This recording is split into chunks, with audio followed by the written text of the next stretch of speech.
Alors, bonjour à toutes et à tous. Donc, bienvenue à ce panel intersectoriel de la programmation thématique de la cinquième édition des Dialogues pour le climat et la biodiversité, intitulé aujourd'hui Protéger les forêts québécoises, donc une opportunité pour le vivant et le climat. Donc, même si nous sommes en ligne, la majorité des gens présents se trouvent à Tiohtià:ke, aussi connu sous le nom de Montréal, un territoire autochtone non cédé, historiquement reconnu comme un lieu de rassemblement pour de nombreuses Premières Nations. Donc, nous souhaitons les reconnaître comme gardiennes des terres et des eaux sur lesquelles beaucoup d'entre nous nous trouvons et souligner les liens continus entre les peuples autochtones et toutes les communautés qui y vivent.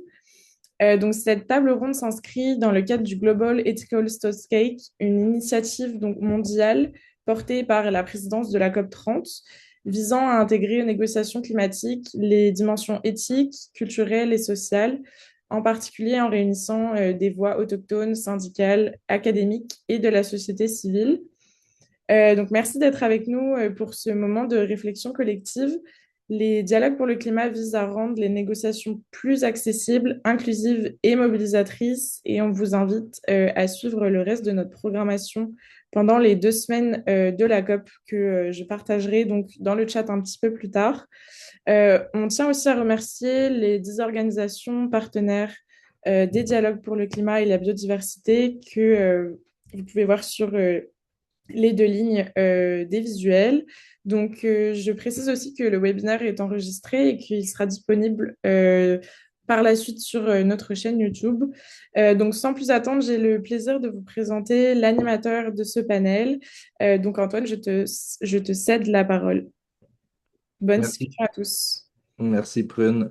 Bonjour à toutes et à tous. Je veux prendre le temps aussi de vous remercier là, d'être présent aujourd'hui à ce panel pour discuter de la protection des forêts québécoises, puis de montrer justement que c'est une opportunité pour le vivant et le climat.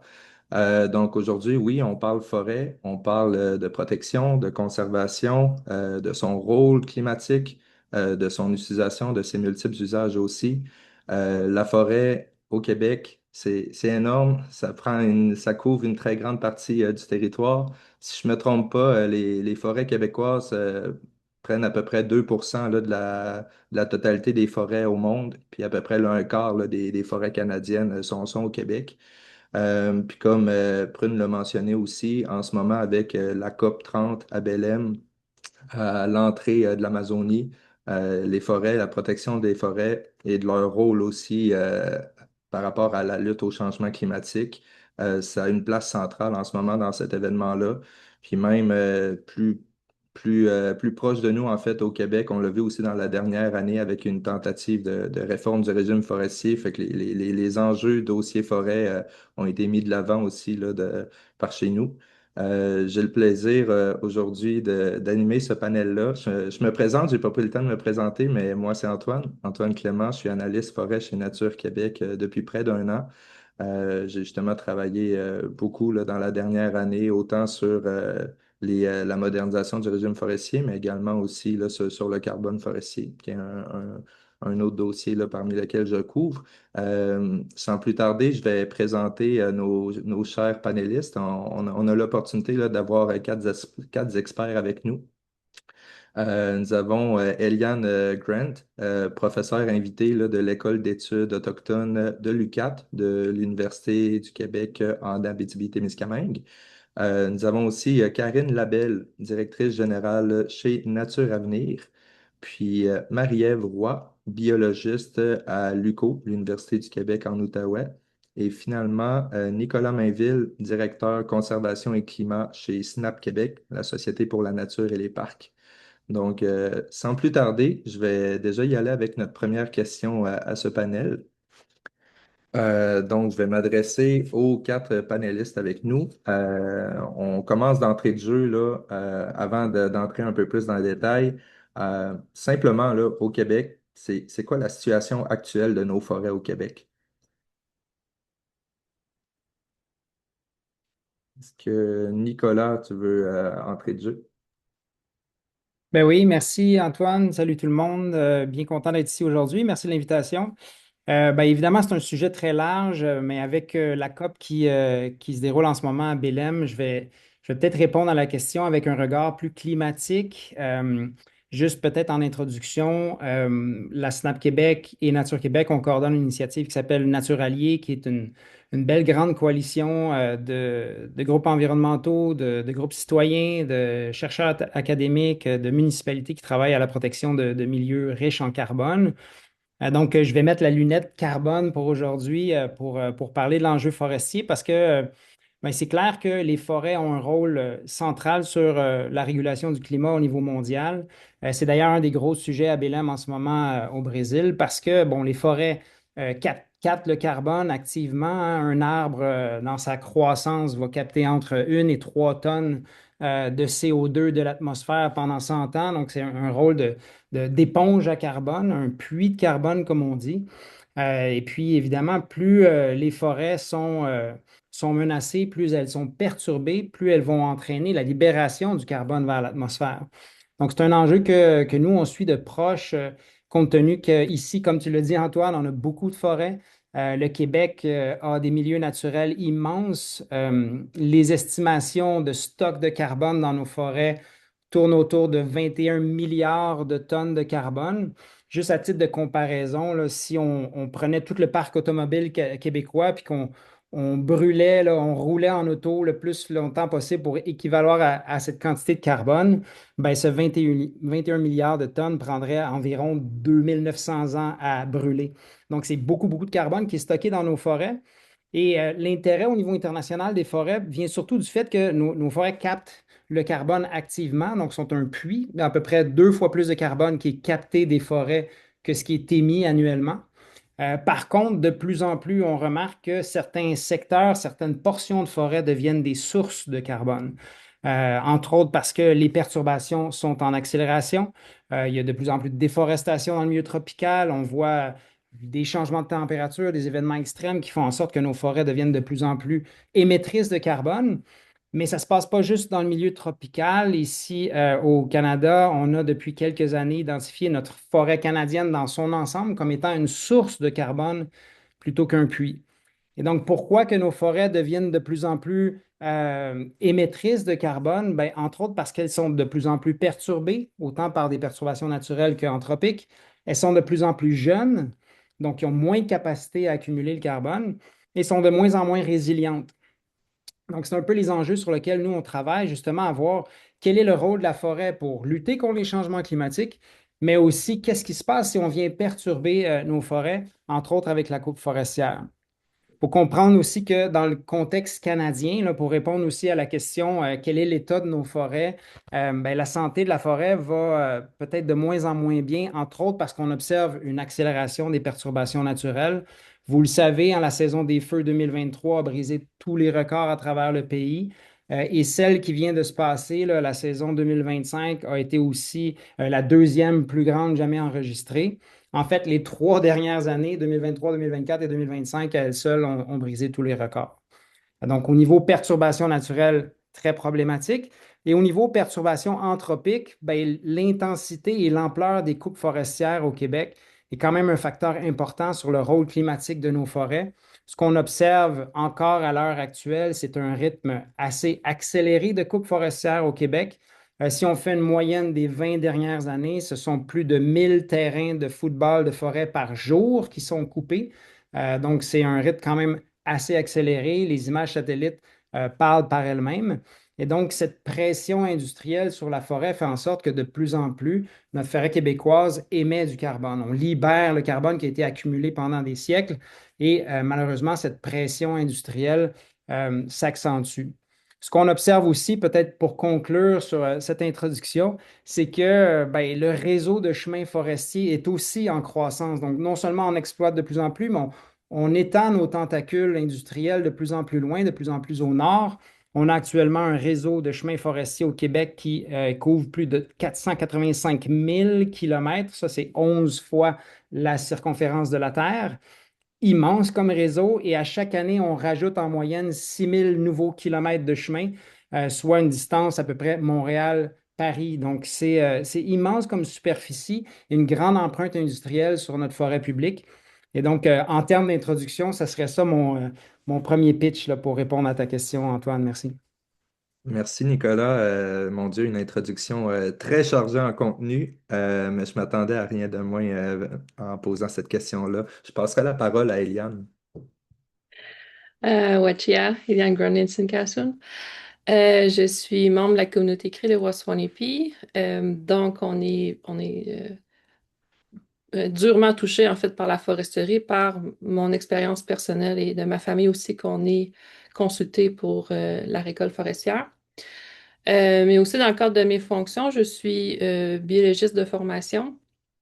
J'ai eu la chance par ma recherche là, d'aller me promener un peu, puis d'aller, entre autres, là, récemment, dans la dernière année, en Suède, où que j'ai pu voir vraiment leur forêt là-bas, puis comment que c'est vraiment ultra aménagé, en fait, c'est que ça n'existe presque plus des vieilles forêts. Je pense que c'est moins de 10% de leur superficie que c'est de la vieille forêt. Sinon, le reste, c'est principalement de la plantation. Donc, c'est vraiment un choc de voir que ça existe, des forêts comme ça, de le voir. Oui, on lit dans les papiers, puis bon, on voit des stats, mais de voir, ça m'a vraiment frappé. Puis de revenir à la maison après avoir soigné les pieds, je suis au nord du Québec, puis de voir que on en a vraiment beaucoup encore des vieilles forêts. Ben, beaucoup, c'est relatif, là, mais on le perd à des vitesses là, astronomiques, puis qu'on essaye, notre communauté, les autres communautés autochtones aussi, de préserver ce qui reste. On connaît la valeur des vieilles forêts, pas juste parce qu'on c'est beau puis on veut les garder, ça a une valeur aussi pour la faune. C'est nécessaire pour les espèces cavicoles, les mammifères, le petit mammifère comme la martre, le pécan aussi, le caribou nécessairement. Donc, c'est une chose de parler de foresterie, d'aménagement, mais faut aussi garder ce qui nous reste comme héritage là, pour le Québec en entier, là, les vieilles forêts qu'on a. Puis maintenant, ben, je pourrais dire que je suis professeur invité à l'École des études autochtones, responsable du certificat en gestion territoriale en contexte autochtone. Donc, c'est des sujets qu'on touche vraiment beaucoup, la foresterie et développement minier. Merci Eliane. Je passerai maintenant la parole à Marie-Ève. Bonjour, donc je m'appelle Marie Roy, je travaille à l'UQO je suis biologiste. Puis moi, je voulais juste porter un peu la lunette sur nos forêts tempérées, un peu plus dans le sud du Québec.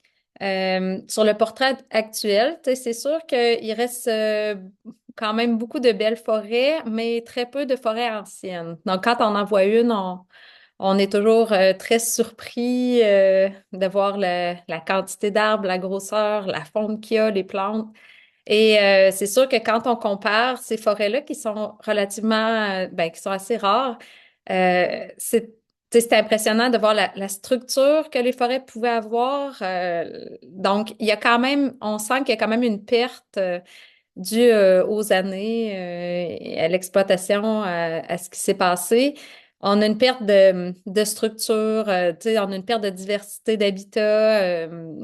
Aussi, il y a plusieurs espèces floristiques là, de plantes auxquelles je pense qui sont quand même plus présentes là, dans des milieux moins perturbés. Mais en même temps, euh, par exemple, la surface terrière, tu sais, avant, c'était plus comme pour les forestiers, là, du 28 mètres cubes à l'hectare. Aujourd'hui, on parle plus de 22, 24, des choses comme ça. Moins de bois mort dans nos forêts, puis vous allez voir, ça a quand même une importance par rapport au climat aussi. C'est ça, une perte de fertilité des sols aussi un peu. Je vous dirais que je veux être positive. En forêt tempérée, il y en a quand même, je dirais qu'il y a beaucoup d'éléments qu'avec le temps, ça pourrait quand même s'améliorer. Je pense au bois mort avec le temps, nécessairement, on pourrait retrouver des forêts avec plus de bois mort, plus de complexité de structure. Il y a des essences qui peuvent se rétablir plus facilement. Puis la fertilité des sols aussi, quand même, si on laisse le temps à l'écosystème de se refaire, il y a quand même un côté positif, c'est que c'est pour ça, je pense qu'on va vers de la conservation des forêts aussi, c'est que il y a une possibilité de retour à des forêts peut-être plus qui peuvent plus faire leur rôle écologique. Même si, bon, c'est pas magique, là, mais tu sais, je pense qu'il faut rester positif. Puis, je voulais juste dire quelque chose par rapport aux forêts tempérées. Les gens, ils pensent beaucoup que c'est des coupes partielles, seulement des coupes partielles qui se fait. Mais dans plusieurs secteurs, la principale coupe en forêt tempérée, c'est des coupes totales. Fait que ça, c'est quelque chose, je trouve, c'est important qu'on sache pour l'image là, qu'on a de nos forêts. Donc, voilà. Merci beaucoup, Marie-Ève. Ton point de vue nous éclaire beaucoup. Puis finalement, je passerai la parole à Karine. Oui, donc bonjour tout le monde. Je suis bien heureuse d'être ici parmi vous aujourd'hui. Puis, en fait, moi, je me présente rapidement. Là. Bon, mon nom, c'est Karine Labelle. Je suis directrice de Nature à venir, qui est en fait là, l'organisme de conservation qui travaille principalement dans le centre du Québec. Je me permets là, de parler plutôt de la situation actuelle de nos forêts en région. Alors, avec le développement du territoire, c'est sûr et certain que le centre du Québec présente désormais une forte occupation par les secteurs urbains et agricoles, ce qui mène inévitablement vraiment là, à un paysage très fortement morcelé dans notre secteur. Donc, nos forêts sont fragmentées et ça vient nécessairement affecter l'intégrité écologique de nos milieux naturels. Donc, il y a vraiment une importance, là, comme les autres panélistes l'ont dit, de préserver nos vieilles forêts, nos forêts rares. Donc, les écosystèmes forestiers exceptionnels qui nous restent, c'est important de mettre l'accent et nos efforts dans la préservation de ces boisés-là. Puis aussi, de ne pas oublier, je pense, le concept de connectivité entre ces boisés-là. Parce que, bon, dans le sud du Québec, avec le morcellement, c'est plus difficile pour nos espèces de se déplacer librement, surtout les espèces à grand domaine vitaux. Donc, vraiment, là, d'assurer une connectivité écologique entre nos milieux naturels, c'est un travail là, qu'on fait beaucoup dans le centre du Québec. Donc, on travaille fort en région avec nos acteurs du milieu pour justement consolider ce réseau de connectivité-là. Je sais entre autres là, que le CREC, donc le Conseil régional de l'environnement du Centre du Québec, a travaillé il y a quelques années là, à faire un tracé du réseau de connectivité sur notre territoire. Et dans le fond, c'est vraiment les bases qui nous permettent d'aller sur le terrain par la suite pour sensibiliser les propriétaires et faire des actions concrètes sur le terrain. Donc, nous, Nature Avenir, on a repris vraiment leur travail, puis on l'a inséré là, à même notre outil interne de priorisation des milieux naturels parce qu'étant un organisme de conservation, Nature Avenir est en mesure de venir préserver puis protéger nos forêts avec plusieurs outils de conservation avec les propriétaires fonciers, mais c'est vraiment là un concept qui, je pense, qui est important de ne pas oublier, c'est de préserver les boisés qui nous restent d'importance écologique, puis de ne pas oublier justement là, ce concept-là de collectivité. Et voilà.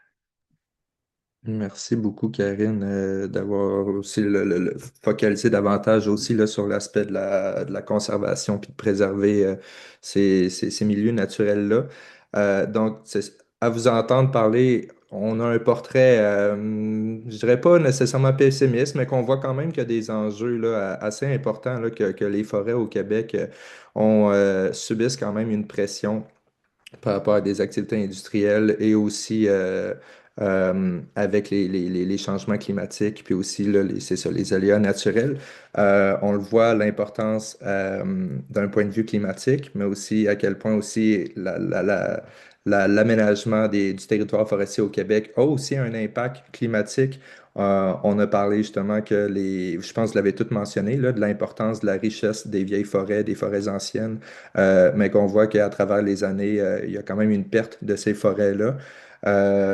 Puis aussi, on a parlé aussi de changement de structure, de perte de fertilité des sols, des forêts fragmentées. Fait que c'est ça. Il y a des bons enjeux quand même là, qu'on vient de lister là.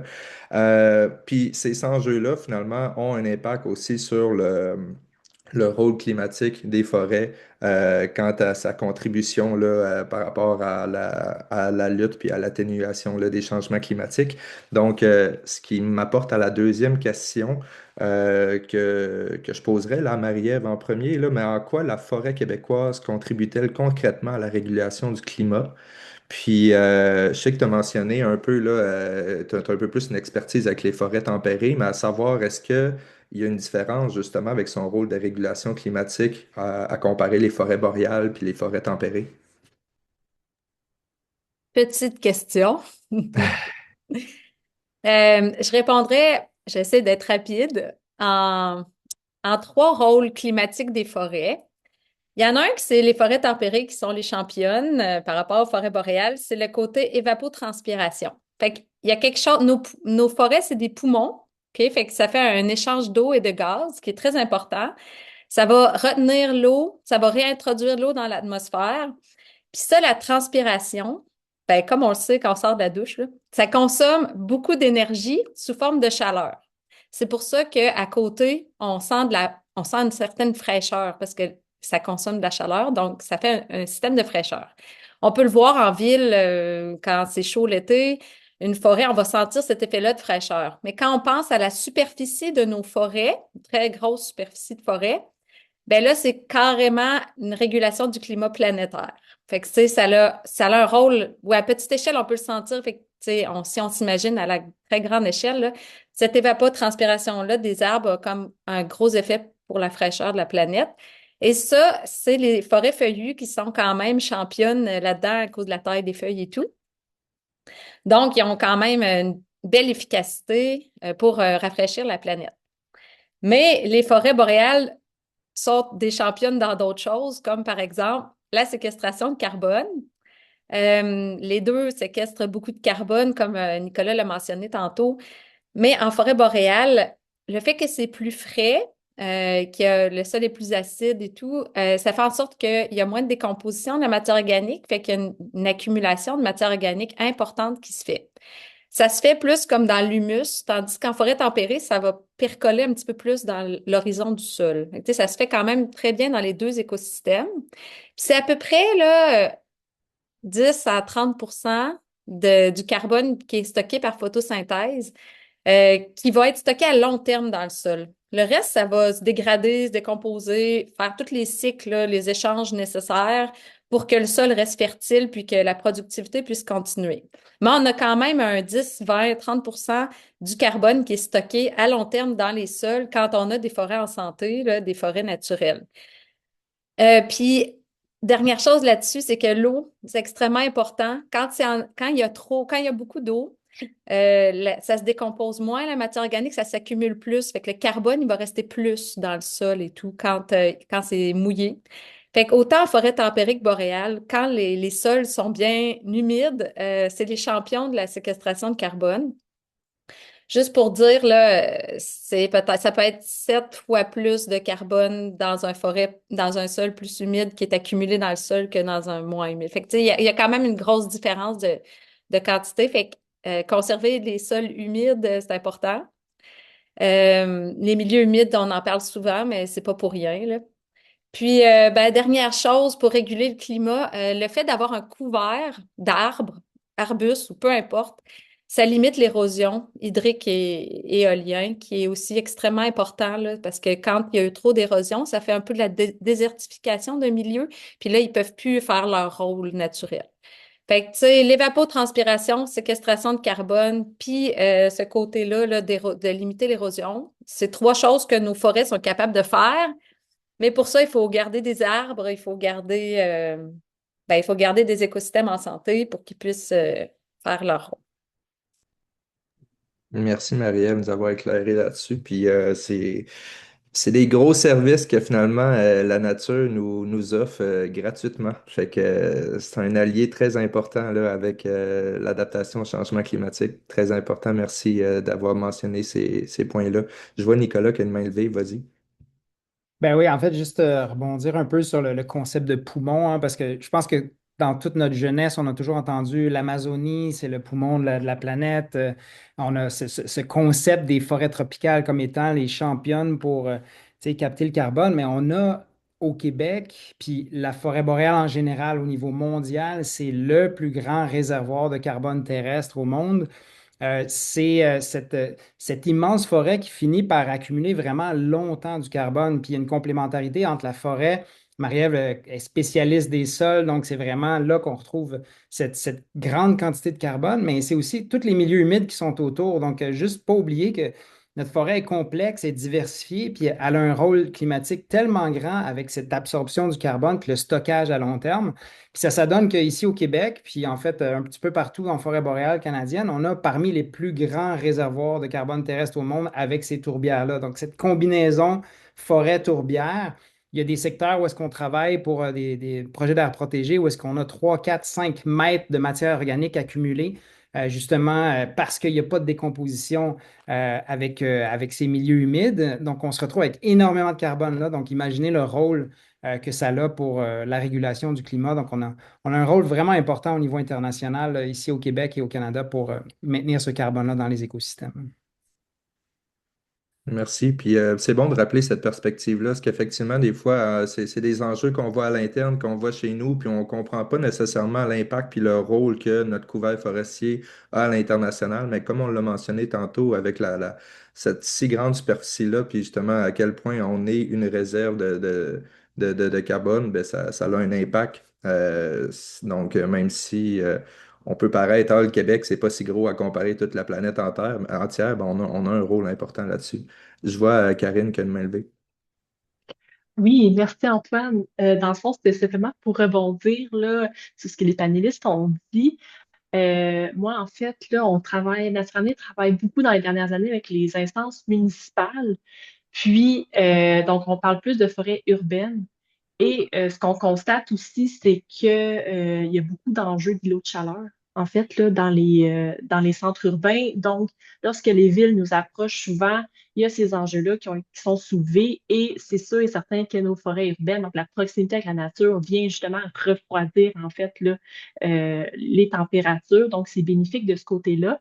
Mais en plus de tous les services écologiques qui nous sont rendus, qui sont de plus en plus connus, là, je trouve, là, de la part des municipalités. Il y a aussi tout l'aspect bénéfices sociaux. Donc, c'est sûr et certain que la proximité avec la nature, tu sais, on l'a vu pendant le temps de la pandémie, de marcher en forêt, ça recharge les batteries, ça réduit le stress, c'est bon pour la qualité de vie de nos populations de manière générale. Donc, il y a aussi cet équilibre-là, je trouve, là, cette conciliation-là qu'on doit trouver entre l'accès à nos forêts, donc redonner accès au grand public de manière générale, tout en les préservant puis en l'utilisant de manière durable. Donc, il y a cet échange-là qu'on a beaucoup avec les municipalités, là, que je trouve que c'est une bonne lancée, là. Merci Karine. Une perspective très complémentaire là, avec ce qui vient d'être dit. Je vois qu'on a une question dans le chat. J'ai oublié de le mentionner tout à l'heure, mais il va y avoir une partie là, questions et réponses à la fin de ce panel-là. Donc, je garde la question là, en note là, de Philippe Vanier, puis on pourra revenir là-dessus là, dans un instant. Euh, on va poursuivre avec la prochaine question, à moins que un ou une autre panéliste ait de quoi à mentionner avec cette question-là. Ça va, on serait prêt à passer à la suivante. Je vais revenir un peu là, justement avec Nicolas, en fait, parce que je vois qu'il y en a beaucoup à dire quand même là, sur le bilan carbone au Québec. Donc, je te demanderais, y a-t-il un écart là, entre le discours puis la réalité sur le bilan carbone de nos pratiques forestières au Québec? Puis est-ce que l'empreinte climatique du secteur forestier est bien mesurée actuellement?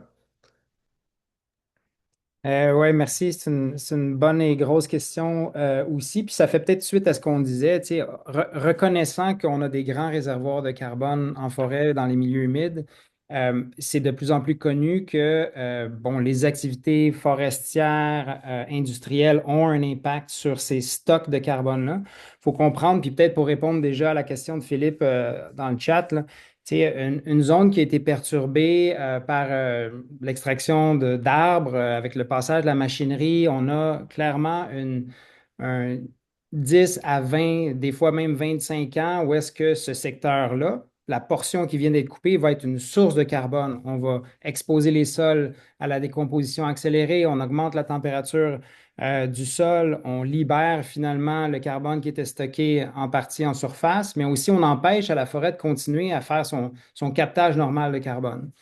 Pendant ces 20-25 ans-là, la forêt est une source, finalement, elle commence à repousser, recapter du carbone, et ça prendra plusieurs décennies avant de redevenir un puits, puis de recommencer à accumuler dans sa structure, dans les sols, le carbone. Donc, c'est sûr que ce concept-là est connu. Par contre, est-ce qu'il est bien mesuré au niveau de nos émissions de gaz à effet de serre au Québec comme au Canada? Pas du tout. À l'heure actuelle, toutes les émissions provenant euh, des activités forestières, industrielles dans nos forêts publiques ne sont pas inclus dans le bilan total de nos bilans de gaz à effet de serre au niveau canadien. Il faut comprendre qu'il y a tout un pan de nos émissions qui viennent de la coupe forestière, la construction de chemins, des perturbations des milieux naturels, même les perturbations naturelles comme telles, tout ça est exclu du bilan. Le Canada est un des seuls pays d'ailleurs qui n'inclut pas ces émissions des perturbations naturelles. Donc, tous les feux de forêt, tout ça est finalement exclu et mis dans le contexte québécois dans un annexe du bilan québécois. Euh, Pourtant, si on fait le calcul, si on regarde l'empreinte climatique du secteur forestier, avec les chiffres de cette année qui sont divulgués dans l'inventaire, ne sont juste pas inclus dans le total, le secteur forestier a une empreinte climatique plus grande que tout le secteur des transports. Tous les avions, tous les bateaux, tous les trains, tous les autos et les camions du Canada font moins d'émissions de gaz à effet de serre que le secteur forestier si on comptabilise réellement ce qui se passe. Autant dans l'écosystème que ce qu'on retire de l'écosystème, qu'on transforme, puis qu'on va finalement transformer en produits forestiers qui se retrouvent soit rapidement dans le cas du papier, soit moins rapidement dans le cas du bois au dépotoir ou à l'incinérateur. Donc, il faut voir le mouvement du carbone qui sort de nos écosystèmes, qui se retrouve quand même dans l'atmosphère, éventuellement. Et donc, cette empreinte-là est de plus en plus pointée du doigt par la recherche et par les groupes environnementaux comme la SNAP, parce qu'on dit justement qu'on devrait avoir une certaine forme de comptabilisation de nos émissions de gaz à effet de serre provenant du secteur forestier. Mais pour l'instant, il y a une impunité climatique pour l'industrie forestière, entre autres parce que la façon qu'on comptabilise, c'est qu'on calcule les absorptions provenant de la forêt après des perturbations. Et donc, puisqu'on absorbe, on ferme les yeux sur ce qui est émis. Le bilan finit par être un peu camouflé parce que la nature offre de captation de carbone. Mais on considère que l'industrie forestière devrait avoir son rôle à jouer, puis on devrait comptabiliser définitivement cette empreinte climatique-là. Réponse rapide et condensée à un grand enjeu. C'est bon. On a du temps un peu devant nous si jamais tu aurais voulu élaborer sur d'autres points, là, mais très, très pertinent comme réponse, surtout à un moment que le gouvernement du Québec est en train de procéder à des consultations là, pour réviser ses cibles de réduction de GES. Puis il y a eu un nouvel avis là, tout récent aussi là, du comité consultatif des changements climatiques qui met de l'avant en fait l'importance du secteur, là, je le dirais pas le secteur forestier, etc. Là, plus là, à ADCAF, je sais pas si tu as l'acronyme en tête, là, Ouais, désolé. affectation des terres, changement d'affectation des terres et foresterie. Merci, merci. Très utile. Puis justement, bah, c'est oui une question de savoir de connaître réellement cette réelle empreinte-là, de savoir aussi où, tu sais, finalement, de mieux mesurer cet impact-là, voyons, de l'impact climatique de ce secteur-là va nous aider à proposer des politiques publiques plus durables aussi, puis de mieux investir les montants où est-ce qu'ils doivent être investis pour continuer puis aller de l'avant avec cette transition-là pour atteindre une carboneutralité. Est-ce que parmi les panélistes, on avait commentaires? Je sais que c'est un peu plus technique là, cette question-là, mais n'hésitez pas à vous lancer. Oui, Karine, je vois que tu as une main levée. Je vais essayer de me lancer. En fait, c'est simplement pour vous partager une étude qu'on a faite. Dans le fond, Naturaneer a participé au projet Inventaire carbone là, qui est chapeauté par le ministère de l'Environnement. Puis, dans le fond, l'étude consistait vraiment à évaluer nos stocks de carbone dans nos milieux humides. Puis, on a fait l'exercice sur trois de nos propriétés qui étaient quand même assez différentes, là. Donc, on retrouvait autant des milieux humides plus marécageux, qui sont quand même à proximité des secteurs urbains, qui avaient déjà subi des perturbations humaines, tandis qu'on avait d'autres terrains que c'est des très, très, très grandes superficies. Donc ici, on parle de 200 hectares de tourbières ouvertes qui avaient pas été touchée depuis des centaines d'années. Puis ce qu'on a constaté dans les résultats de stock de carbone, c'est comme Nicolas l'a dit, les tourbières ouvertes où on pouvait retrouver plus de 4 mètres de matière organique accumulée au fil des années.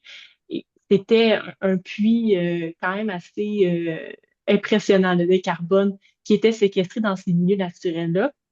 Tandis que dans d'autres types de boisés, on retrouvait quand même des chiffres assez variés. Donc, notre constat, là, avec ce rapport-là, ça a été de se dire, c'est sûr et certain que, bon, les superficies sont un facteur quand même considérable, le type de milieu également, puis est-ce qu'il y a subi des perturbations humaines? Si oui, il y a combien de temps? Donc, c'est vraiment ça sur quoi on a pu constater dans nos rapports là, à l'heure actuelle, mais on est vraiment, là, je vous dirais, là, on vient de recevoir le rapport, donc c'est des nouvelles informations que je vous partage là, aujourd'hui. Merci, Karine. Super intéressant d'avoir des données à jour comme ça à partager. Marie-Ève, je vois que tu as une main levée. Ouais, ben, tant qu'à être dans le partage de résultats, euh, je voulais dire, moi, il y avait comme une vision qui a été mentionnée un petit peu sur rajeunir les forêts, c'est bon pour le climat. C'est sûr que ça, j'ai beau mettre ça de n'importe quelle façon dans ma tête de chercheur, je ne pourrai jamais adhérer à ça. Je comprends pas comment c'est possible. Donc ça, c'est une vision que moyen là, que j'aime pas trop entendre. Euh, mais sinon, les données qu'on a prises sur le terrain aussi, c'est plus en forêt tempérée là, que j'ai des données, mais ça indiquait quand même qu'il y a sur certains types de sols, il y a certains types de forêts que, donc justement pas mouillées, où la coupe partielle avait des effets moindres sur la perte de carbone. Tu sais, dans l'ensemble de l'écosystème, ça pouvait être des pertes de 10%. Puis c'est jouable. Fait que je voyais qu'il y avait des écosystèmes qui sont beaucoup plus permissifs pour la coupe et autres pour que ce soit moins dommageable. Tandis que, mettons, on avait d'autres secteurs, les pires secteurs, c'est des pertes de 70% de carbone dans l'écosystème. Et c'était surtout dans des coupes totales sur des milieux mal drainés. Malheureusement, c'est fait. On a des secteurs comme ça, là, c'est pas tout à fait des tourbières, mais c'est des milieux mal drainés où c'est très dommageable. Fait que, faut pas mettre tout dans le même panier, mais je pense vraiment qu'il y a des endroits qui sont plus prônes à faire de l'exploitation forestière sans avoir trop d'impact selon le type d'aménagement qu'on choisit, puis d'autres qui le sont moins. Puis ça, je pense que c'est important que ce soit dit dans les messages climatiques, là. C'est bon. Merci beaucoup, Marie-Ève, pour cette question, pour cette réponse-là. Excuse-moi, ça me faisait penser à savoir, est-ce que cette disparité-là, en fait, d'impact climatique, dépendamment la coupe se fait dans telle zone au Québec, est-ce que c'est de quoi qui est, je pose la question comme ça, là, je sais pas si tu as la réponse, mais est-ce que c'est de quoi qui est étudié ou du moins reconnu aussi par le gouvernement qui a un rôle finalement de gestion forestière? Est-ce que c'est de quoi qui apparaît ça quelque part dans des documents? Je suis curieux en fait. Ou c'est de quoi qui reste encore à mieux faire découvrir au grand public? Puis, Je ne sais pas qu'est-ce qu'ils ont dans leur tiroir, mais je pense que pas dans l'entièreté, c'est sûr. Puis on peut pas leur en vouloir. Les données, Mhm. sont plus ou moins disponibles non plus, là. C'est bon. Non, mais c'est bon, c'est juste ça me faisait poser la question. Puis Nicolas, peut-être que tu as un élément de réponse. Non, mais juste un petit clin d'œil au défunt projet de loi 97 sur la réforme du régime forestier, mais c'était une réforme qui était initialement basée sur une réaction à la crise climatique, hein. Ça a été ça un petit peu la justification. Nos forêts sont de plus en plus en changement, sont perturbées, mais malheureusement, dans le projet de loi, tous ces concepts-là n'ont pas trouvé leur place, là, ni en termes de type de coupe, ni de type d'intervention, de reconnaître aussi le rôle des vieilles forêts, de maintenir des écosystèmes en place pour la captation de carbone. Tout ça a été évacué alors que peut-être qu'on pourra en parler tantôt, mais c'est vraiment un de nos meilleurs outils climatiques. Donc, pour l'instant, là, c'est pas tant sur le radar, sur l'aménagement forestier du ministère des Ressources naturelles, malheureusement. Mhm. C'est bon. Merci Nicolas. Juste pour mentionner là, encore les gens qui nous écoutent, je vois vos questions popper, je les garde en tête, elles sont devant moi, puis nous aurons quand même une bonne vingtaine de minutes là, à la fin là, pour répondre à ces questions-là. Donc n'hésitez pas à continuer à poser vos questions si besoin, elles seront répondues dans un instant. Puis merci Nicolas pour ton intervention juste en ce moment parce que je trouve que ça fait un bon lien avec ma prochaine question. Mais oui, effectivement, cette dernière année a été marquée par une tentative de faire une réforme du régime forestier via le projet de loi 97. Qui a fait une levée de bouclier là, quand même. Là. On remarque que finalement l'aménagement du territoire forestier ça ne concerne pas seulement l'industrie, mais plusieurs parties prenantes. Puis il y a beaucoup, c'est une belle courte pointe là, quand même, le milieu forestier. Il y a tout plein d'acteurs avec différents besoins, avec différentes revendications aussi. On a en tête le mot conciliation, harmonisation des usages. Là, on parle, oui, de la protection des forêts dans une perspective de lutte au changement climatique, mais justement de concilier ces différents usages-là, que ce soit la conservation de la biodiversité, que ce soit justement l'action climatique, ou bien les multiples usages aussi en forêt, là, que ce soit les activités fauniques, que ce soit le côté culturel, spirituel aussi avec les peuples autochtones, ou que ce soit tout simplement pour de la villégiature aussi. On a mentionné aussi de l'impact aussi sur la santé mentale. En tout cas, bref, cette panoplie d'usages-là. J'irais là avec Karine. En fait, là, encore là, une grosse question. Mais est-ce qu'on peut concilier justement la conservation, puis aussi adaptation au changement climatique, puis les différents usages? Est-ce que ça se fait? Puis comment est-ce que tu as des pistes de solutions? Oui, ben en fait, c'est sûr, c'est une grosse question, c'est un gros défi, mais je suis ici là, pour vous présenter un exemple inspirant là, qu'on a eu dans le monde municipal.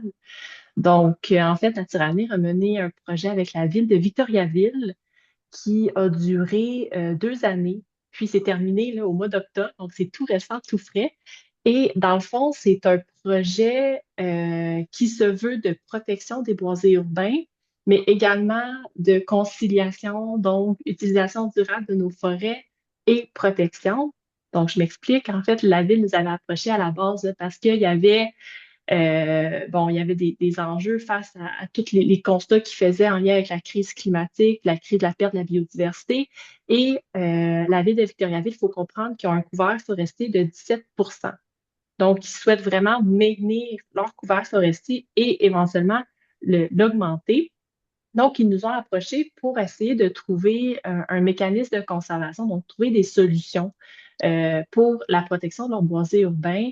Et on a échangé, puis on est venu à la conclusion que le véhicule porteur de ce projet-là allait être les servitudes réelles et perpétuelles de conservation. Qu'est-ce que ça mange en hiver? Dans le fond, des servitudes réelles et perpétuelles de conservation, c'est un outil qui permet aux propriétaires de demeurer propriétaires, mais on vient restreindre certains usages au bénéfice de la biodiversité.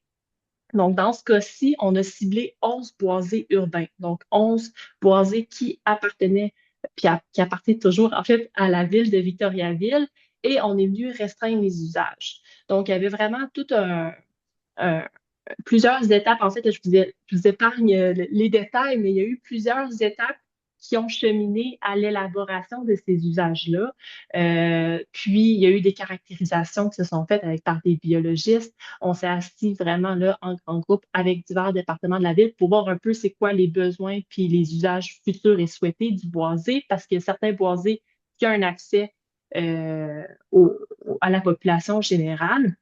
Donc, il y a eu un grand travail en ce sens-là. Et on est venu là, on a signé au notaire, on a rédigé les actes notariés et on a passé au notaire au mois d'octobre dernier. Donc, on est venu protéger 60 hectares là, répartis, je vous dirais, là, sur le territoire de la ville qui se totalise en 11 boisés urbains. Donc, on est bien fiers de cette réalisation-là. Puis c'est seulement la phase 1. La ville semblait dire qu'ils ont d'autres boisés en tête. Donc, il y avait quand même un défi, certes, à rédiger puis à se pencher sur la question parce que c'est des actes notariés qui sont actuels. Donc, il y a enjeux de durabilité face à la protection de ces boisés-là. Mais pour la conciliation, Antoine, là, pour revenir à ta question, comment concilier conservation, action climatique, les multi-usages? Nous, dans le contexte municipal, je pense que la clé du succès, c'est vraiment la sensibilisation citoyenne. Je pense que c'est essentiel parce que si on veut que les boisés soient protégés, soient respectés, parce qu'on va se le dire, on va pas se le cacher, il y a quand même beaucoup d'enjeux face à la surveillance de ces boisés-là. Je pense que la sensibilisation, faire connaître nos boisés, faire connaître l'importance de leur service, c'est comme ça qu'on va réussir à collectivement protéger les boisés. Donc, nous, là, on entend tendance avec la ville de ces nouvelles aires protégées-là. Puis, il va y avoir un gros volet de sensibilisation, puis aussi de suivi des indicateurs de biodiversité. Ça aussi, c'est également très important pour nous. Puis, je finirais rapidement en disant que nous, on a privilégié ce mécanisme de conservation-là, mais je pense que c'est important de savoir qu'il y a quand même une belle boîte à outils là, qui existe. Il y a des nouveaux outils de conservation volontaire en terre privée qui se sont créés récemment pour permettre justement d'ouvrir un peu les horizons, pardon, pour les acteurs en environnement et les propriétaires. Je pense entre autres à la servitude forestière qui a été créée, qui a désormais, il y a un modèle que CNC a travaillé fort, fort, fort avec les acteurs en foresterie pour rédiger un modèle de servitude forestière où que là, encore le même principe, les producteurs forestiers peuvent continuer leur pratique forestière, mais de manière durable, au bénéfice de certains éléments sensibles sur le terrain. Donc, je pense qu'on s'en va vraiment là, dans la bonne direction de ce côté-là. C'est bon. Merci, Karine. Belle réponse complète. Puis, ben, félicitations pour cette réalisation-là avec le projet de conservation à Victoriaville. De ce que je comprends, finalement, voyons, ce cas-là, ben, ces cas-là, c'est principalement en terre privée. Je me demandais, côté en terre publique, puis là, peut-être je vais pointer un peu Nicolas, là, mais je me disais qu'il a participé quand même avec la SNAP avec la réforme du régime forestier, ou je sais pas, Eliane aussi, c'était de quoi à dire aussi par rapport à ça.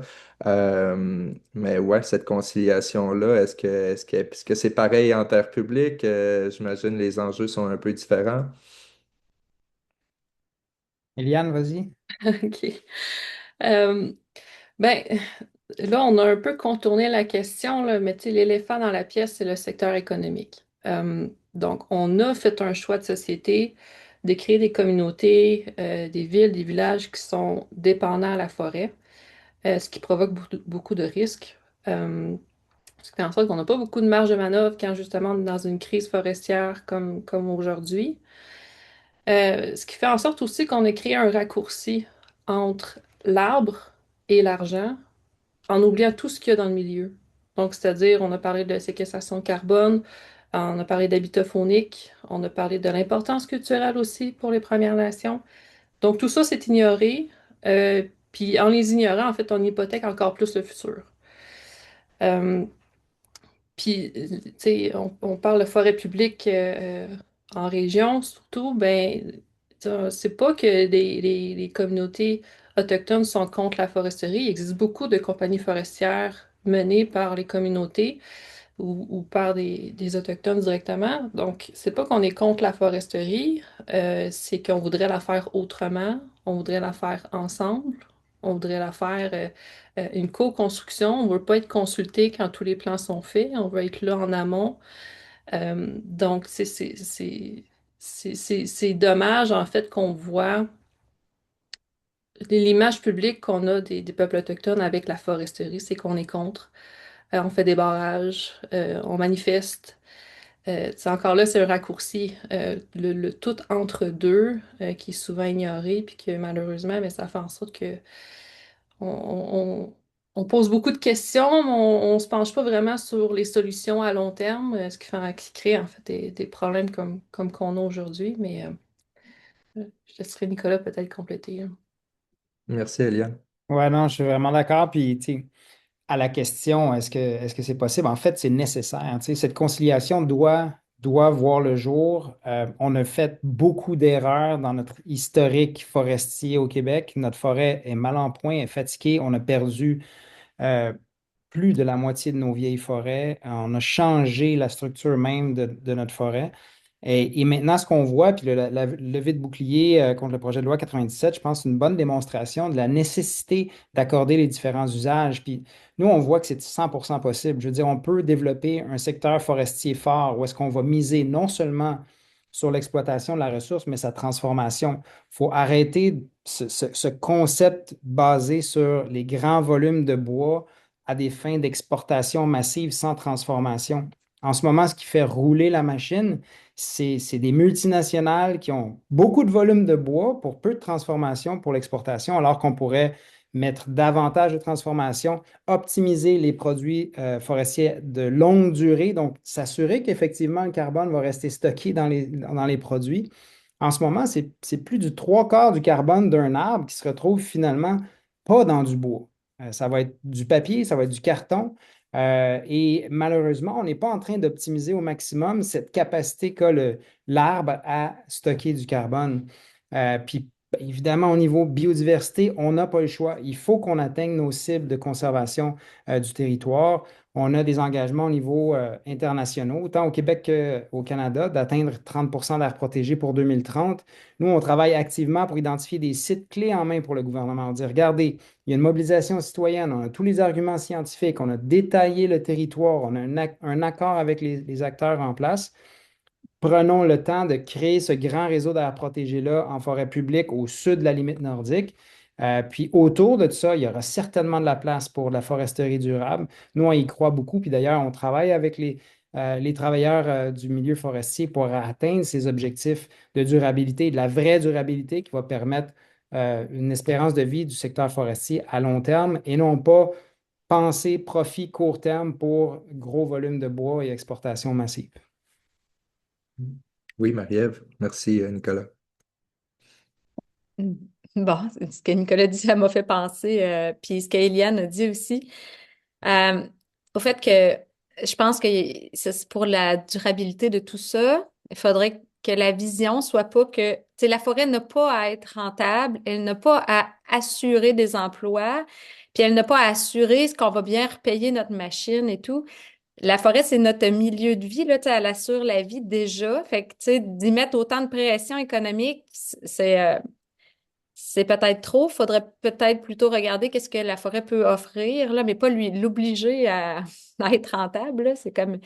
Puis, il y a quelque chose aussi, moi, je pense tout le temps à ce concept d'humilité et d'honnêteté avec la forêt, c'est de dire, oui, on va récolter parce qu'on a besoin de la ressource. On va récolter du bois et tout, mais il faut être humble et honnête dans le sens que on va avoir un impact négatif sur plein de choses. On retire de la matière, mais on en a besoin. Mais quand tu le fais avec humilité et honnêteté, c'est toujours mieux, selon moi, tu sais, que d'essayer de nous faire à croire que c'est super bon pour le climat. Tu sais, on a besoin de la ressource, donc on va y aller, mais tu sais, soyons honnêtes, là. Fait il y avait ça aussi. Puis reconnaître aussi c'est quoi les problèmes.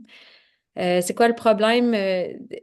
Tu sais, comme il y a des endroits où on peut agir probablement que ça pourrait être assez bénéfique, par exemple pour les feux. Tu sais, est-ce qu'on a bien je pense que c'est un gros problème. Puis est-ce qu'il y a beaucoup de monde en place, ça, tu sais, qui réfléchissent à qu'est-ce qu'on peut faire pour limiter l'impact des feux et tout. Tu sais, je pense que ça, c'est quelque chose pour la durabilité de nos forêts qu'il faudrait mettre de l'énergie dedans. Puis c'est ça. Puis qu'il y ait une diversité d'idées, puis qu'on essaye de tu sais, souvent, pour nos forêts, on va nous parler en ce moment, on va dire qu'il faut diversifier les forêts pour qu'elles soient adaptées au changement climatique. Il n'y aura plus de forêts plus tard si on n'intervient pas.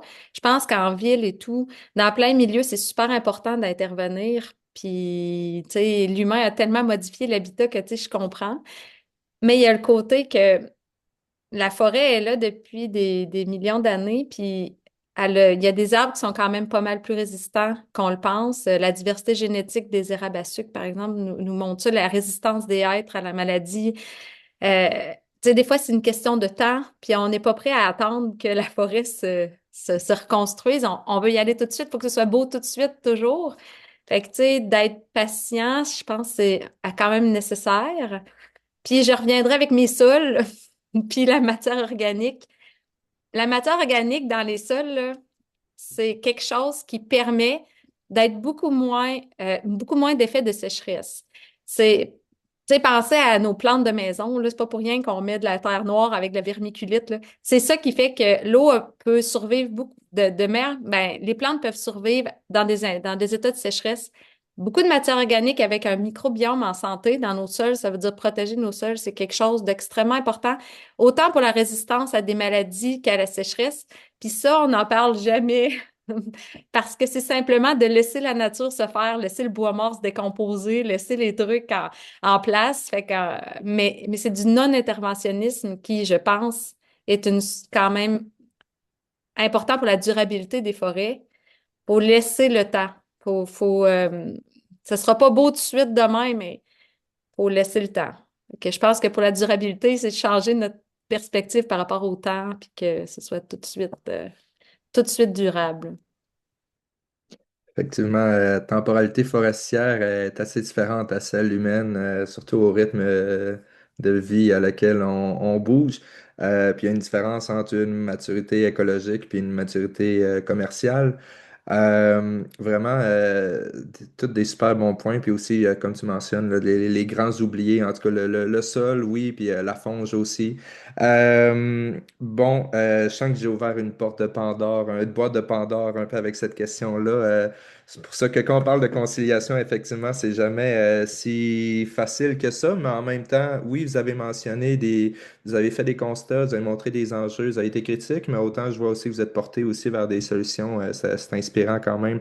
Il nous reste deux questions avant de passer à la période de questions.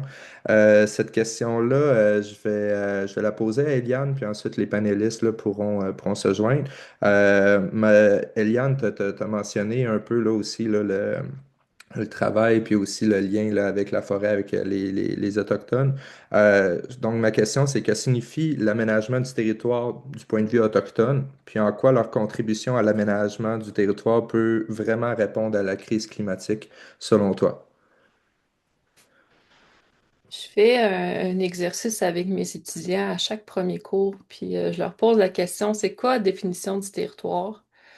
J'ai plein de réponses. J'ai des arbres, des animaux, des cours d'eau, toutes des bonnes réponses. Mais l'élément qui manque, c'est l'aspect holistique, la connexion entre tout ça, la spiritualité aussi, la croyance en fait qu'on a, on est c'est notre rôle en fait de protecteur du territoire. On doit s'assurer en fait de l'équilibre de tous ces éléments-là. Donc c'est un rôle immensément complexe et lourd par moment, mais on le fait parce qu'on se doit de le faire. Donc, c'est notre mission personnelle. Donc, en fait, c'est d'arrêter de voir la forêt que pour les arbres. C'est beaucoup plus que ça. Fait que c'est un peu la vision qu'on a. On on est un peu frustré et tanné que quand on arrive en consultation en foresterie avec des cartes, puis c'est que des peuplements forestiers.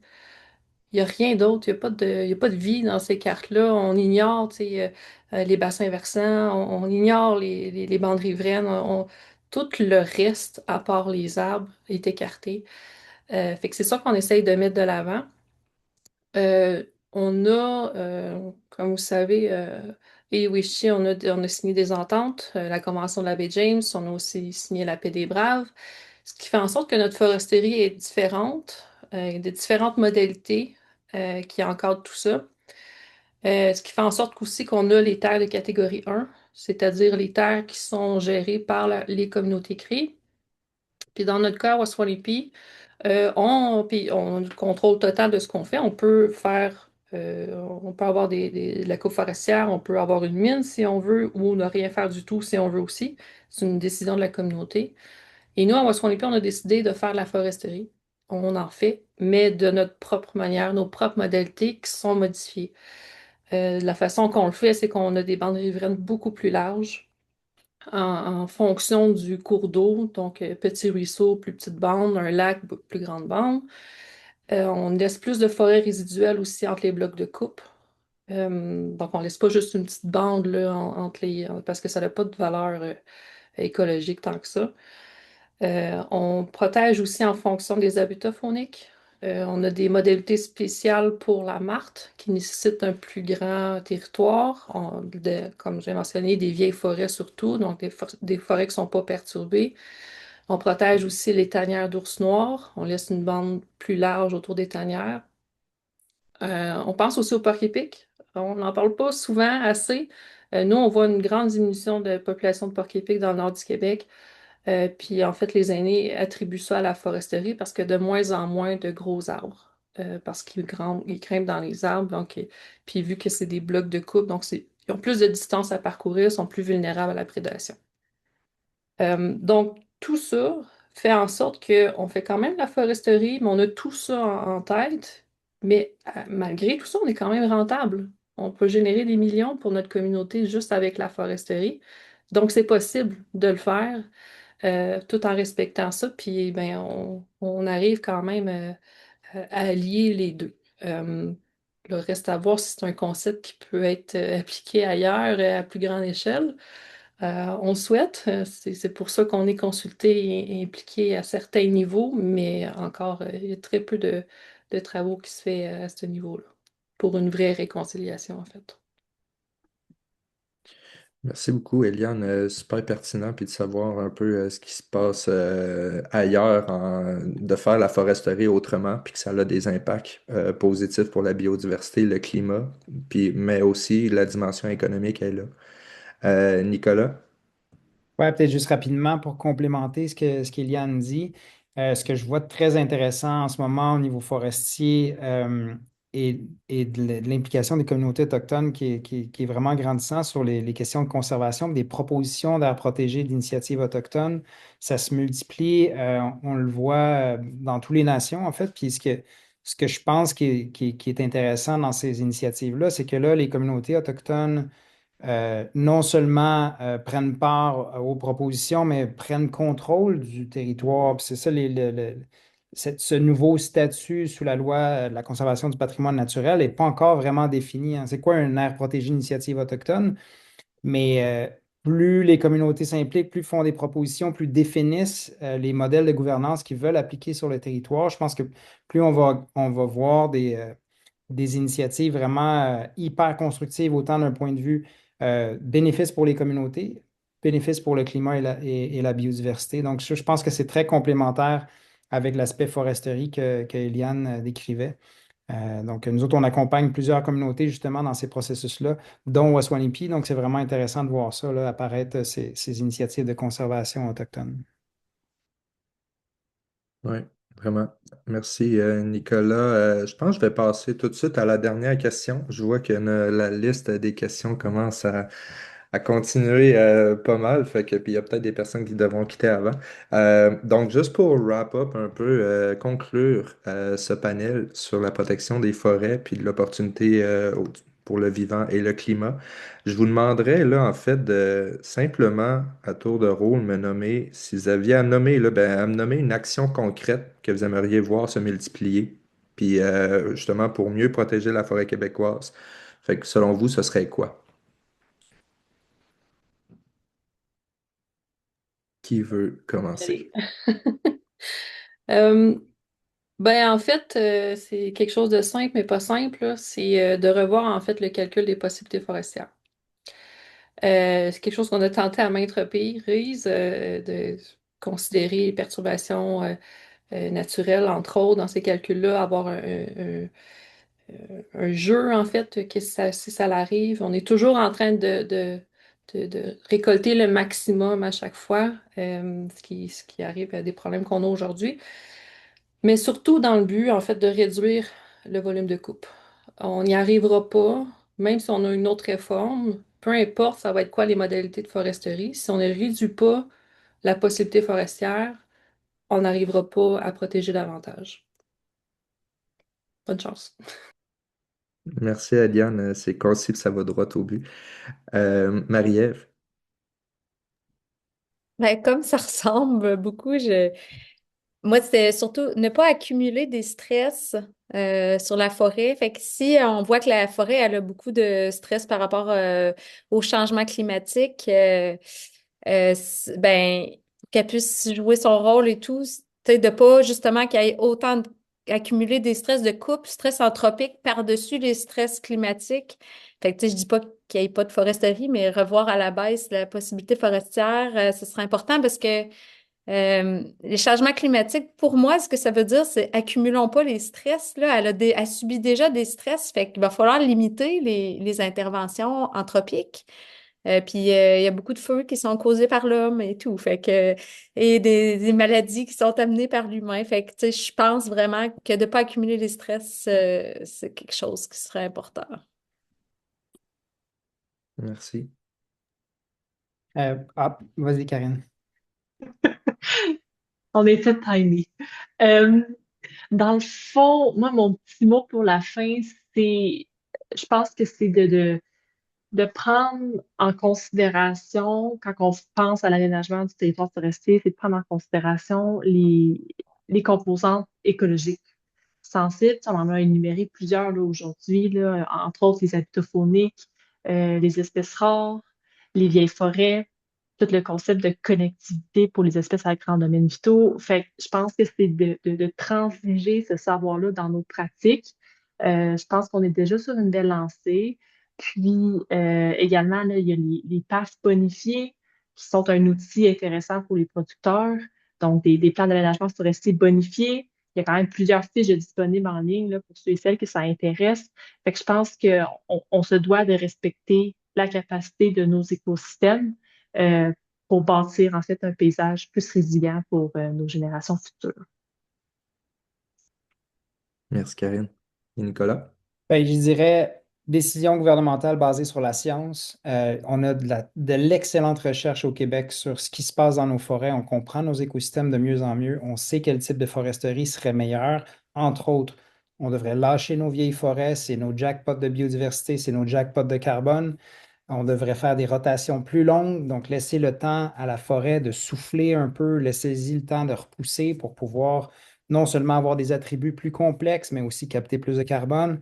On devrait multiplier les initiatives de coupe partielle, de maintenir un parterre de forêt plutôt que de retirer l'ensemble de la végétation, protéger les sols, comme le disait Marie-Ève. Bref, la science est très, très claire là-dessus. Donc, il faut orienter nos décisions gouvernementales en termes de foresterie sur ce que la science propose. Puis moi, je dirais que la mobilisation citoyenne est centrale. C'est un enjeu politique. Cette gestion forestière appartient à tout le monde. C'est une forêt qui est publique.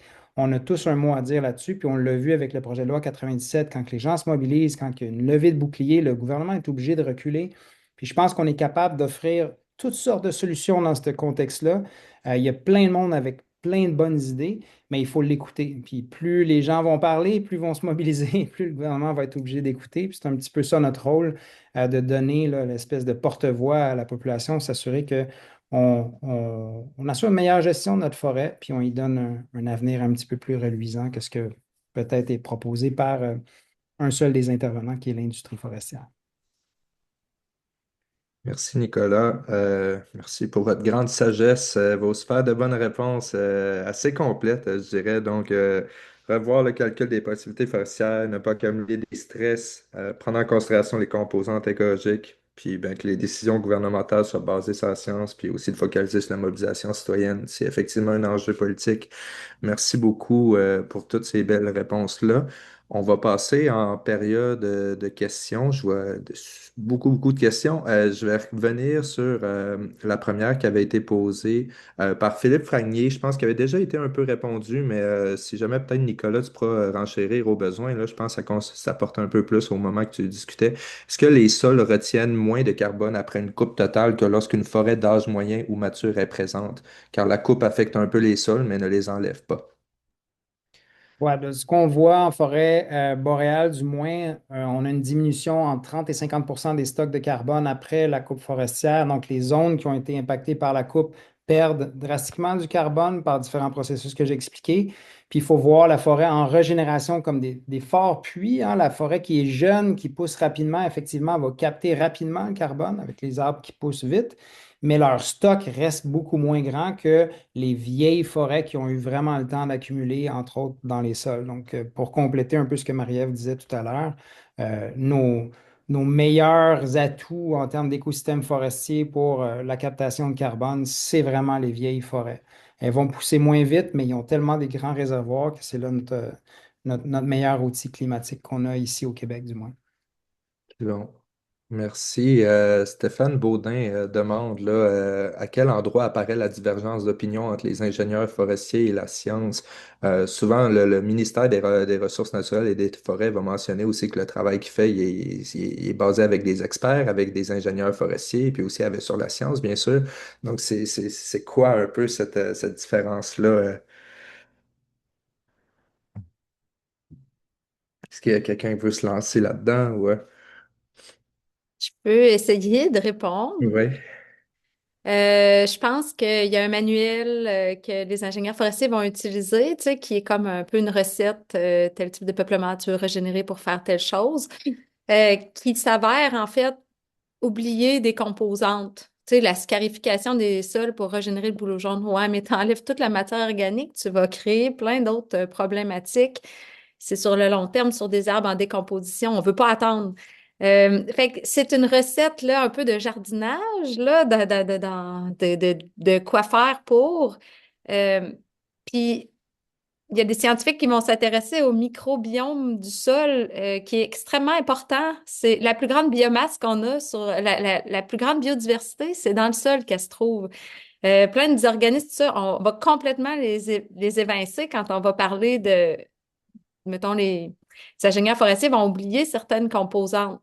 Puis nous, on connaît pas nécessairement, les scientifiques, on connaît pas nécessairement la valeur des bois, puis qu'est-ce que l'industrie veut, puis tout ça.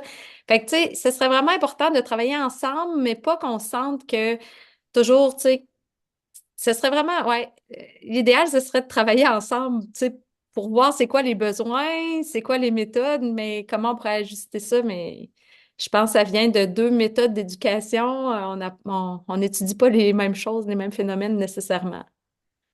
Les deux sont bien, là, mais je pense qu'il faudrait juste travailler en équipe. Ben, puis je pense que ça a été souligné tantôt là, dans les trucs à, mettons, revoir le calcul des possibilités forestières. En tout cas, du moins, il y a finalement les ingénieurs forestiers, scientifiques, ça, ben, ils œuvrent aussi dans un système, tu sais, un paradigme, je dirais que avec au bout une finalité, une possibilité forestière, puis c'est d'un nombre de mètres cubes à récolter ou ça. Fait que tu sais, veux pas, je pense, si on reste dans ce paradigme-là, qui shift un peu, désolé de mon anglicisme, là, mais vers cette dimension économique-là, peut-être que finalement, un raisonnement, ou en tout cas, les résultats mènent souvent à ce type de situation-là. Eliane, je vois que tu as une main levée. Oui, ben, je voudrais partager mon expérience en tant que des consultations. Là, on est assis à la même table que des planificateurs, des ingénieurs forestiers. Euh, Puis j'ai eu la chance de faire une présentation sur la foresterie autochtone avec des ingénieurs forestiers à l'université. J'ai été vraiment surprise de me rendre compte que peu savaient l'existence de la Convention de la baie James et de la paix des Braves et surtout ce que ça impliquait puis ce que ça voulait dire, la signification de tout ça. Ça a été alarmant pour moi. Je ne sais pas où ce qui était dans leur processus d'apprentissage. J'espère que c'était au début puis qu'ils l'ont vu en détail, pour ramener à la table de consultation avec des ingénieurs et tout ça, euh, il y a un gros fossé entre les deux visions, vision autochtone et vision ingénieur, science. On se rend compte on essaye de communiquer, mais on se comprend pas. On comprend pas le langage des ingénieurs forestiers, on comprend pas sur la planification, on comprend pas la carte qui est là, une centaine de couleurs et de signes différents. On voit pas la forêt comme ça. C'est pas des blocs à couper, c'est pas. Donc, on aurait besoin de créer un pont à ce niveau-là.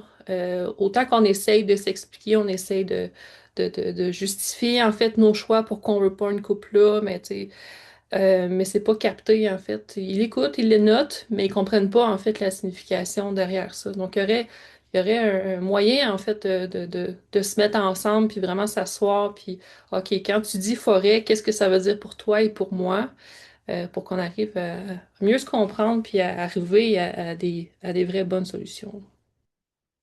Merci, Eliane.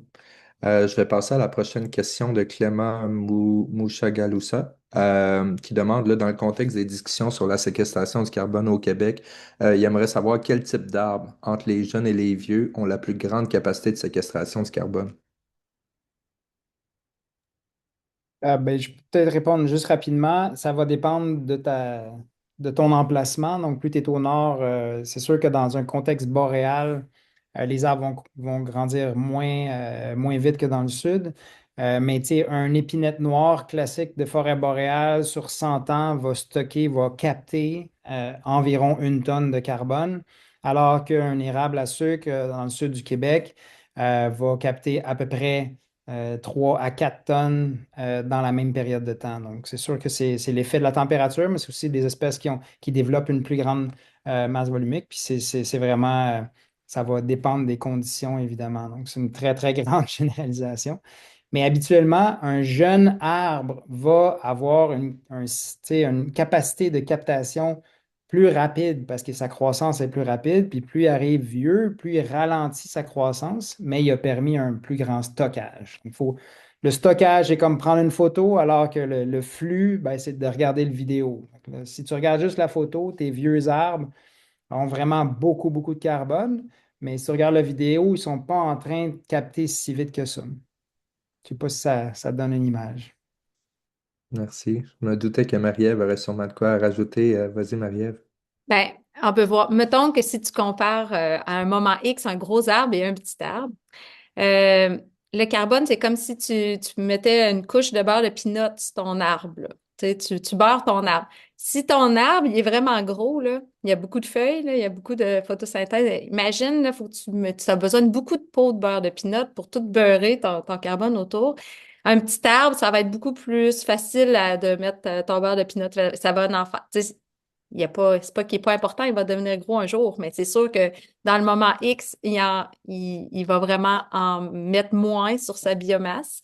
Peut-être qu'il va la faire un peu plus rapidement, mais la quantité, elle est énorme dans le gros arbre et le petit, elle est petite, mais d'année en année, le petit va augmenter un petit peu plus la quantité de beurre de pinot que tu mets. Mais en gros, c'est dans le gros arbre que tu as plein de beurre de pinot. Puis dans le sol, c'est relativement semblable. Tu sais, si c'est à peu près 20% qui est mis dans le sol à long terme, ben autant si le petit, c'est 20% du beurre de pinot du petit, puis 20% du beurre de pinot du gros là, qui va être mis dans le sol pour le long terme. Fait qu'évidemment, le gros, il mange plus de beurre de pinot. C'est bon. Mais où est la Merci pour vos confiture réponses. dans tout ça? C'est ça que je veux Ouais. savoir. Vous me faites bien sourire avec vos réponses illustrées de photos, vidéos et beurre de pinot. Mais merci, ça aide. Ça met un peu plus le concept un peu plus imagé. Clémence Buisson nous demande là, quelles sont les principales activités qui causent les coupes perturbations, puis est-ce qu'il y a des pratiques d'exploitation forestière vraiment durables? Je pense qu'on a déjà un peu mentionné là, ces enjeux-là. Est-ce que quelqu'un veut recap ou donner une petite réponse rapide à Clémence? Oui, Marie-Ève. Ben, je vais répéter ce que Nicolas il a dit, là. C'est sûr que généralement, ce qu'on voit, c'est quand même que les coupes partielles, quand tu reviens un peu moins souvent, ça laisse plus de temps. Et puis aussi, quand le sol, il est plus résistant, il y a des sols plus résistants à la compaction, qui sont moins mouillés. Fait que, tu sais, un sol moins mouillé, résistant à la compaction, tu fais une coupe partielle, puis tu reviens moins souvent. Ça semble, puis tu prends en compte la faune et tout le reste, là, mais tu sais, ça commence à être intéressant. C'est bon, merci. Morgane Taillade demande concernant les feux de forêt liés aux activités humaines puis au changement climatique, existe-t-il encore des incendies naturels qui jouent un rôle utile dans l'équilibre des écosystèmes?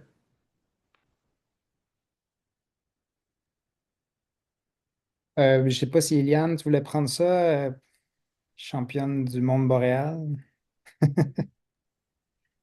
Existe-t-il encore des feux naturels? Oui, ça existe. Ça a Mhm. été d'ailleurs les majeurs pour le 2023. Mais en fait, un élément majeur aussi qui est venu avec les foresteries, c'est la feu. Donc, la seule raison d'existence de la feu, c'est d'éteindre les feux pour protéger la matière première, les arbres, pour après ça le couper. Donc, on empêche de brûler pour le couper plus tard. C'est ça l'idée de la feu. En faisant ça, en fait, on met à risque aussi la forêt parce qu'on ne permet pas, en fait, un cycle naturel tant que ça. Euh, mais donc, il existe, oui, mais pas comme ça devrait être. Puis avec les changements climatiques, on peut-tu vraiment dire que c'est maintenant naturel? Dur à départager. C'est bon. Merci. Louis-Philippe Renaud là, demandait tout à l'heure là, vouloir entendre toi, Eliane, là, par rapport à comment les Premières Nations, les premiers peuples parlent de la forêt. Je pense que tu l'as déjà quand même bien illustré. Puis c'est aussi avec le choc de vision là, entre celle des gestionnaires d'une nature au service de l'humain, puis une autre plus relationnelle. Est-ce que tu as de quoi à rajouter par rapport à ça? Ou, je pense que tu as quand même bien illustré aussi ton propos tout à l'heure. Ouais, non, je rajouterai Ouais. plus. Ouais. C'est bon. Je pense que ça a été répondu. On a abordé tantôt le projet de loi 97. On a Fatou Sam là, qui demandait à en savoir un peu plus le rôle de la forêt boréale québécoise. Je pense que ça a été répondu aussi là, au travers de nos discussions tout à l'heure. Puis on peut sûrement peut-être le réaborder un peu le projet de loi 97 peut-être dans les prochaines questions. Ça sera pas bien long, ça va longtemps qu'il faut retirer des prix. Oui, on a une question là, de Christiane Bernier. Dit qu'elle est d'accord avec les propos de Marie-Ève sur l'importance de laisser la matière organique en place. Cependant, on entend beaucoup qu'il faut retirer les débris au sol pour éviter les feux de forêt. Comment concilier les deux? Quoi répondre à cette façon interventionniste d'envisager l'aménagement? Avez-vous une réponse? Ben, en tout cas, ce que je peux dire, c'est que quand la matière organique s'accumule tranquillement, tu sais, un arbre tombe, un autre arbre tombe 10 ans plus tard et tout, le bois mort qui est en très forte décomposition, ça devient quasiment une éponge, OK? Tu t'assis dessus, t'as le cul mouillé, OK? Je m'excuse. C'est plein de mousse. C'est pas ça qui va créer les feux. Euh, Quand on a une accumulation de bois, de grosses quantités de bois d'un coup, tu sais, quand il y a beaucoup de bois mort qui est tout du même stade de décomposition, peut-être que ça, c'est plus inflammable, là, mais tu sais, je suis pas une spécialiste de l'inflammabilité, mais ce que je peux vous dire, c'est que du gros bois mort en décomposition qui s'accumule tranquillement dans les forêts, ben souvent c'est très mouillé, puis c'est de la source de régénération des nouveaux arbres qui poussent dessus, là, fait que c'est bizarre là, comme être. Ben, en tout cas, ça vient peut-être d'une accumulation qui est plus ou moins anthropique là, de bois mort. Ouais, je C'est pense bon. que peut-être juste pour ajouter, il y a tu sais, les débris comme tels, c'est l'engrais des forêts. Tu sais, après le passage de la coupe, si on retire tous les débris puis on les enlève de la forêt, on se retrouve à dépérir de façon quand même assez importante les stocks, autant de carbone que les autres nutriments. Alors que si on laisse sur les parterres de coupe, c'est ça qui va permettre, qui va aider du moins à la régénération. Donc, pendant longtemps, puis encore dans plusieurs régions, on fait de la coupe par arbre entier. On retire l'arbre au complet, on l'amène sur le bord du chemin, puis on l'ébranche sur le bord du chemin où on crée des grands andins, des grosses piles de bois qui vont décomposer sur place, puis émettre beaucoup de carbone, beaucoup de méthane. Donc ça, c'est une problématique déjà dans la façon qu'on gère notre forêt. Puis maintenir, faire de la coupe par tronçon, maintenir les débris sur les parterres de coupe, mais ça protège tes sols, puis ça t'assure aussi d'un retour d'un certain nutriment pour la régénération. Donc peut-être que le concept de débris comme étant risque de feu, ça vient surtout de l'Ouest, hein, puis ça a été des, un peu une excuse pendant longtemps de faire des espèces de coupes préventives, là, retirer les arbres au cas où qui brûleraient.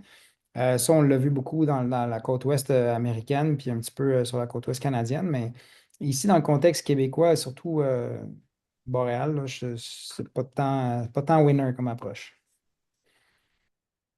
Merci Nicolas. Je vois qu'on a aussi une question là, dans le côté questions et réponses qui divague un peu. Là. On parle beaucoup de forêt, mais par contre, une question plus par rapport à l'exploration minière. Si jamais vous avez des éléments de réponse là, pour Michel Labelle, qui demande là, en fait, là, avec le territoire québécois parsemé, puis avec de plus en plus des initiatives d'exploration minière qui laissent aussi un réseau de chemins, puis des territoires décapés. Est-ce que l'impact de l'exploration a déjà été quantifié ou est-ce que l'impact de l'industrie minière a un rôle, ben, pas un rôle, mais je veux dire, est-ce que son impact est un peu semblable à celui de l'industrie forestière? Est-ce que quelqu'un veut s'avancer là-dessus? Oui, je peux y aller.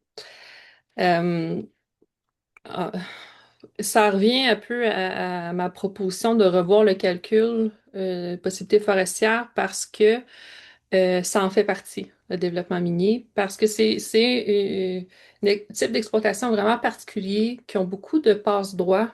Donc, ils peuvent couper des arbres pour faire de l'exploration. Ils n'ont pas nécessairement besoin de permis. Donc, c'est la façon que le ministère ou le forestier en chef va calculer ces choses avec les permis qui sont émis puis avec les forêts qui sont coupées. Mais si les compagnies minières n'ont pas besoin de demander de permis, donc il n'y a aucun suivi en fait de où, quand et combien de forêts a été coupées pour atteindre cette de drill-là. Euh, donc oui, on s'imagine qu'une mine, c'est un endroit précis, quelques kilomètres carrés, c'est pas comme la foresterie qui s'étend partout. Oui, sauf que les dommages sont permanents sur une longue durée, donc c'est 10, 15, 20 ans. La restauration, je pense, j'en ai jamais vu qui ont vraiment été bien faits non plus. L'accès aussi pour se rendre à ces mines-là, donc ça prend des chemins qui sont vraiment beaucoup utilisés, donc il y a beaucoup de bruit. Tu sais, nous, notre campement, là, il est à 14 kilomètres d'une mine là, qui est encore en phase de construction. Puis la nuit, on les voit, les lumières, là, puis on les entend là, à 14 kilomètres. Fait que c'est majeur quand même les impacts d'une mine. Donc c'est ça, en fait, c'est de suivre un peu plus serré, c'est qu'est-ce qu'ils font, les compagnies minières, puis en fait, de rendre les comptes. Si tu coupes un arbre, il faut que tu le dises, parce que, en fait, dans les calculs du forestier en chef, ces arbres-là, ils sont encore debout. Donc, la possibilité, en fait, fait en sorte qu'elle met beaucoup plus de pression sur le reste de la forêt parce qu'on pense que ces arbres-là sont encore debout, mais c'est pas le cas. Nicolas, je vois ta main levée. Ouais, vraiment rapidement, juste tu sais, en complément de ça, je pense que l'activité minière, puis le système minier actuel, c'est un, sinon le principal obstacle à la conservation au Québec. On a des territoires qui sont claimés à grandeur, qui empêchent la création d'aires protégées. Donc, c'est pas nécessairement que l'activité minière ou l'exploration minière est partout et est en train d'avoir un impact sur le territoire, mais elle empêche une protection puis un statut de conservation. Donc, ça, c'est quelque chose à garder en tête. Mais pour répondre à la question, je ne crois pas qu'il y ait une étude actuellement qui a chiffré l'empreinte climatique du secteur minier au Québec de par l'exploration et l'exploitation. Donc, je ne pense pas avoir vu ça nulle part. C'est bon. Merci beaucoup, Nicolas. Très bonne complémentarité, mais une réponse bien complète, même si on parle un peu plus secteur minier.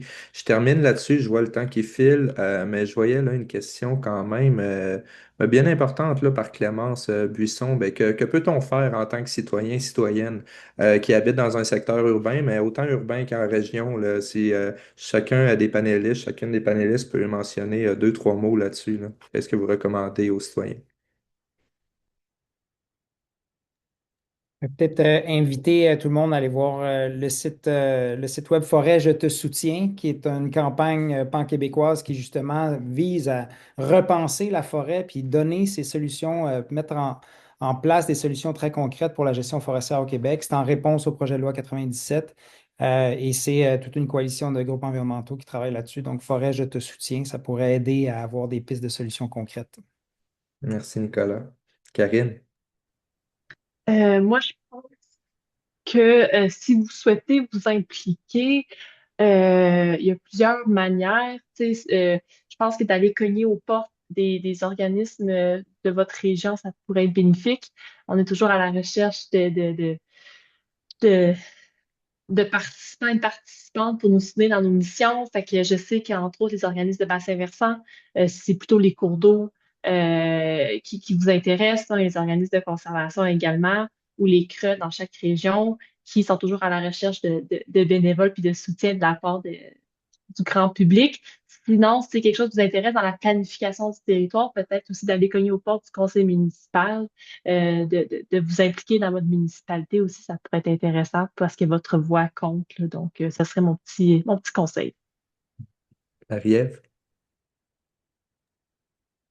Moi, je dirais pour essayer de sortir avec vos enfants et tout, ou peu importe, vos amis, euh, faire un petit canot camping, aller dans la forêt publique, la vivre un peu, puis pouvoir vous forger votre propre vision de tu sais, de la forêt, puis vous faire confiance. Souvent, des affaires très simples sont quand même bonnes. Puis, tu sais, quand les gens ils ont leur vraie vision par l'expérience, en tout cas, je trouve ça intéressant. Fait que allez sortir dehors un peu. Je sais que vous le faites probablement, mais Merci Marie-Ève. Eliane, le mot de la fin. Oui, ben en fait, ayez pas peur de parler, de poser des questions, si vous n'êtes pas sûr. J'en fais ma mission personnelle d'essayer de réduire un peu le discours polarisant, là. C'est un côté ou un autre, puis on peut pas. Donc, c'est de tendre la main, de créer des ponts. Je pense que c'est un peu ce qu'on essaie de faire là, ici aujourd'hui là, en discutant de ce sujet-là. Donc c'est ça. C'est une invitation, en fait, à la collaboration, en discussion. C'est bon. Merci beaucoup. Merci à nos panélistes. Merci à toutes les participantes et participants qui ont beaucoup animé aussi là, ce panel-là avec de nombreuses questions. C'était vraiment intéressant là, de prendre le temps d'échanger là-dessus. Je vois, il est 13h30 pile. C'est bon. Prune, je te laisse le mot de la fin. Oui, bien sûr, merci Antoine. Tout comme toi, je vais remercier tous les participants pour, pour ce webinaire. Et puis, on a eu beaucoup de questions, donc c'était vraiment une belle discussion. On tient aussi à remercier, donc, encore une fois, nos panélistes, notre animateur, et puis aussi les partenaires des dialogues pour le climat et la biodiversité. Donc, pendant les 2 semaines de la COP 30, jusqu'au 21 novembre,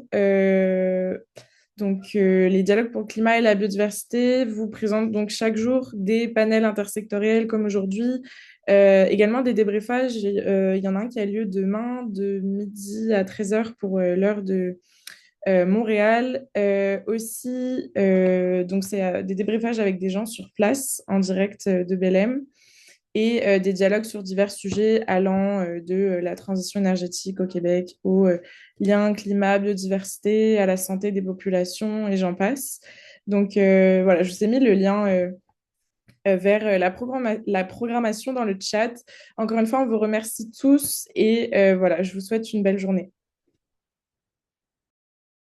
Merci tout le monde. Merci beaucoup. Merci, belle journée.